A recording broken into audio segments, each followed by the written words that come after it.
Birthdays and anniversaries.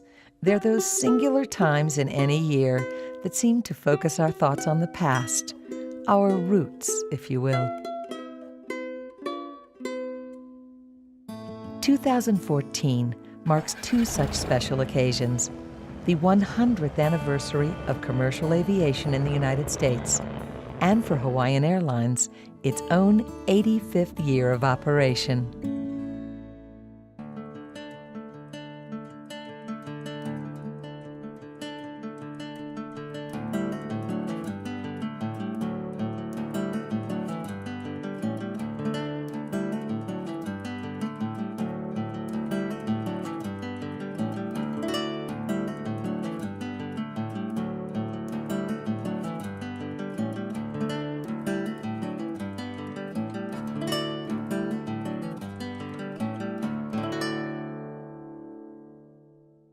We started as an airline 85 years ago. That makes us one of the world's oldest airlines that has been in continuous operation.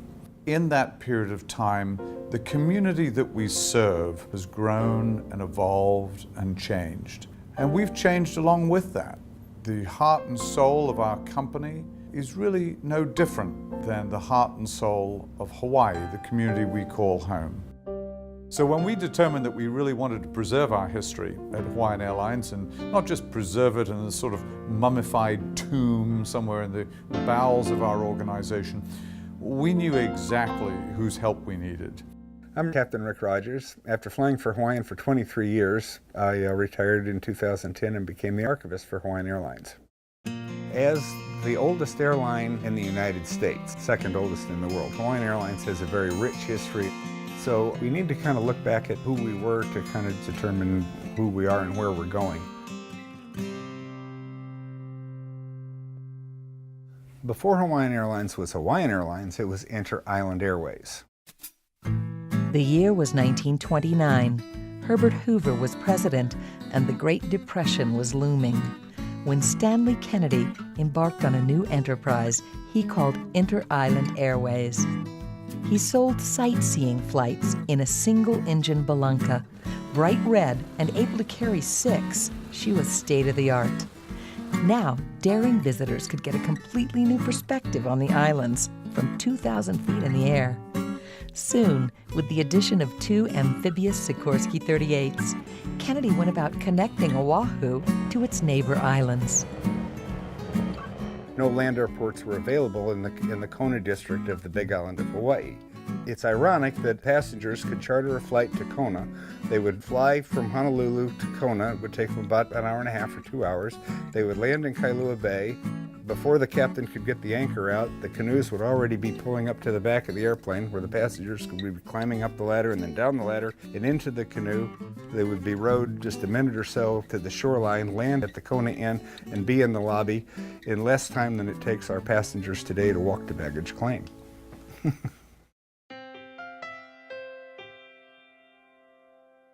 Hawaiian Airlines hired our first hostesses in 1943, and it was just a wonderful, wonderful success. With these young ladies, aloha became part of air travel. It was considered a very glamorous job, and so it was really fun doing it, and you felt very special because you were selected. In those days, we would wear the yellow blouses and the gray skirts, and yellow plumeria in our hair.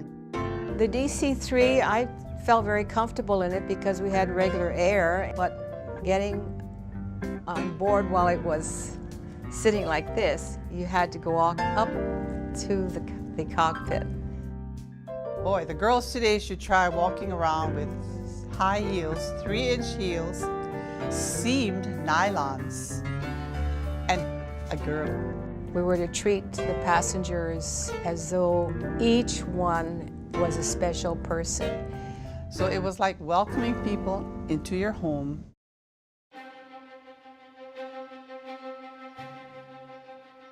Those DC-3s, number 9, number 10, and number 11, arrived in October of 1941. December 7th of 1941, the whole world turned upside down out here with the attack on Pearl Harbor. One of our aircraft, number 9, was sitting on the ramp at Honolulu that morning, being boarded. The attack started, everybody ran away from the airplane. The first wave of the attack strafed the civilian flight line as well as the military flight lines. It started a fire in the cockpit of aircraft number 9. So the aircraft was aflame and burning, and everybody, were still under attack, and they couldn't even get to the fire equipment to go put the fire out yet. The next wave, just a few moments later, came along and strafed the aircraft again, striking the fire extinguisher in the cockpit and putting the fire out for us. So although the cockpit was destroyed, the aircraft was saved and was able to fly again within a few months.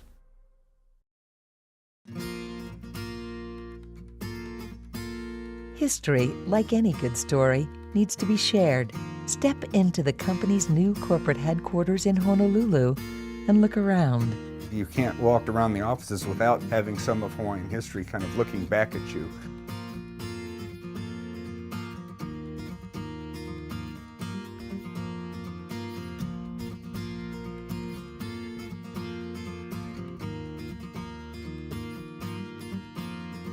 Every few minutes, somebody will ask the TSA agent or somebody, why do they call it OG? Why is it OGG? Why is it not Kahalui? There was nothing that really explained to the traveling public why it was called OGG. So we decided that for our 85th anniversary, it would be fun to tell that story.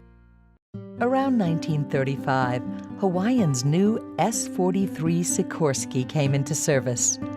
Problem was, the plane's powerful engines had an unfortunate tendency to turn the S-43 left on takeoff. It was a young man who had worked himself up from mechanic to pilot who figured out how to finesse the throttles and stabilize the aircraft. His name was Jimmy Hogue. Here was one of our pilots that had actually begun on flying a Sikorsky S-38 6-seat amphibian aircraft and retired off of a jet, the DC-9 jet. Hogue was instrumental in testing the island's first VOR navigation systems. As thanks, the Federal Aviation Administration offered to name the Maui station in his honor. So his name being H-O-G-G, Hogue, he chose OGG rather than H-O-G to be the three-letter designator. If you're in Kahalui Airport later this year, stop by Hawaiian's new history wall and see the story of this amazing aviator for yourself.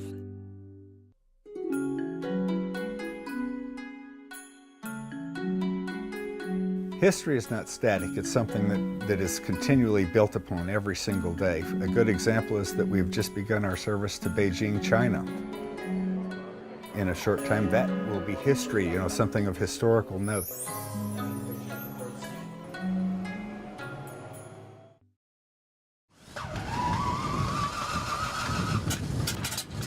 Remember that little red airplane that started it all, the Balanca?